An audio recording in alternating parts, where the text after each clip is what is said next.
عندي ولد واحد يا أستاذ علي و4 بنات، زوجته وتعبت عليه، سكن عندي في البيت، وبعد 4 أشهر صارت مشكلة بسيطة بين زوجته وأمه.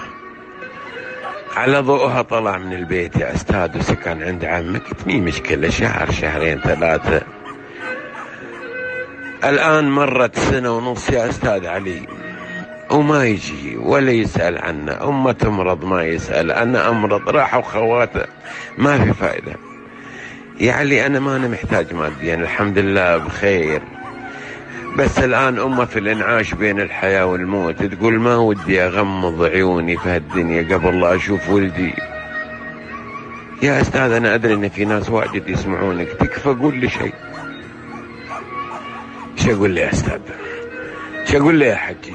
أنا ما عندي غير هذا الفيديو، لعل وعسى قلبه يلين.